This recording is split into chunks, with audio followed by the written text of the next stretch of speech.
Maliban sa pagsugpo sa kriminalidad at iligal na droga, kabilang sa mga ipinangako ni Pangulong Rodrigo Duterte nang ito'y tumakbo sa pagkapangulo ay ang pagresolba sa mga problemang kinakaharap ng mga manggagawang Pilipino. Partikular na ang usapin sa endo at kontraktualisasyon sa nalalapit na ika-50 araw sa pwesto ng Administrasyong Duterte. Alamin natin ang mga naging hakbang ng pamahalaan para mapabuti ang kalagayan ng ating mga kababayang manggagawa. Ihahatid sa atin yan ng espesyal na ulat ni Ria Fernandez.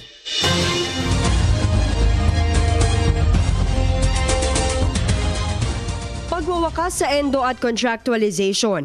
Ito ang isa sa mga pangako ng Administrasyong Duterte. Sa pag-upo sa pwesto ni Labor Secretary Silvestre Bello III, agad niyang ipinasuri ang mga kumpanya para matukoy ang mga patuloy na nagpapatupad ng sistemang endo at contractualization. Pero meron na mga that could already justify imposition of some penalties. Kaya lang gusto ko yung endgame na mismo. Gusto ko malaman yung buong violation, hindi lang yung mga partial reports. I want complete reports. Posibleng makansela ang permit at mauwi sa pagsasara ang mga kumpanyang mapatutunayang lumalabag. Pero nais ni Bello na mas higpitan pa ang mga parusa. Isa sa mga pinag-aaralan ng DOLE ngayon ang panukala ng Trade Union Congress of the Philippines o TUCP na gawing krimen ng endo at contractualization.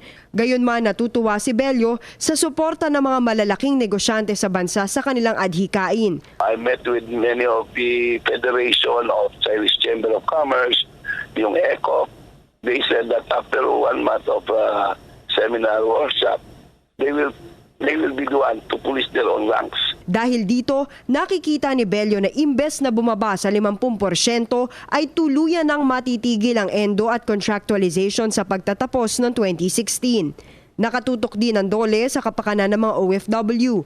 Katuwang ang ibang ahensya ng pamahalaan, inasikaso nito ang pagpapauwi sa tinatayang 8 hanggang 11,000 OFW na nawalan ng trabaho at na-stranded sa Saudi Arabia bunsod ng pagbagsak ng presyo ng langis. Maliban dito, bawat isa sa kanila maging ang kanilang pamilya ay pinagkalooban ng pamahalaan ng tulong pinansyal. Sigurado na rin na may kinabukasang naghihintay sa kanila dito sa Pilipinas. Inilunsad naman ang kauna-unahang one-stop shop sa Philippine Overseas Employment Administration para sa isang lugar na lamang aasikasuhin ng OFW ang kanyang mga papeles, habang tinitingnan pa ng DOLE kung itutulak nito ang pagbuo ng Department of OFW. Kung maglagay ka ng Department o OFW, it might be, you might be institutionalizing yung sending of OFWs abroad. Mas maganda na we should come up with a long-term program that will provide them jobs and will keep them in our country.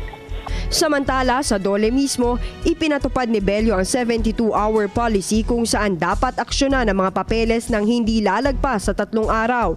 Nagtatag na rin ito ng 24/7 sumbungan hotline na 2323. Para sa PTV News, Ria Fernandez.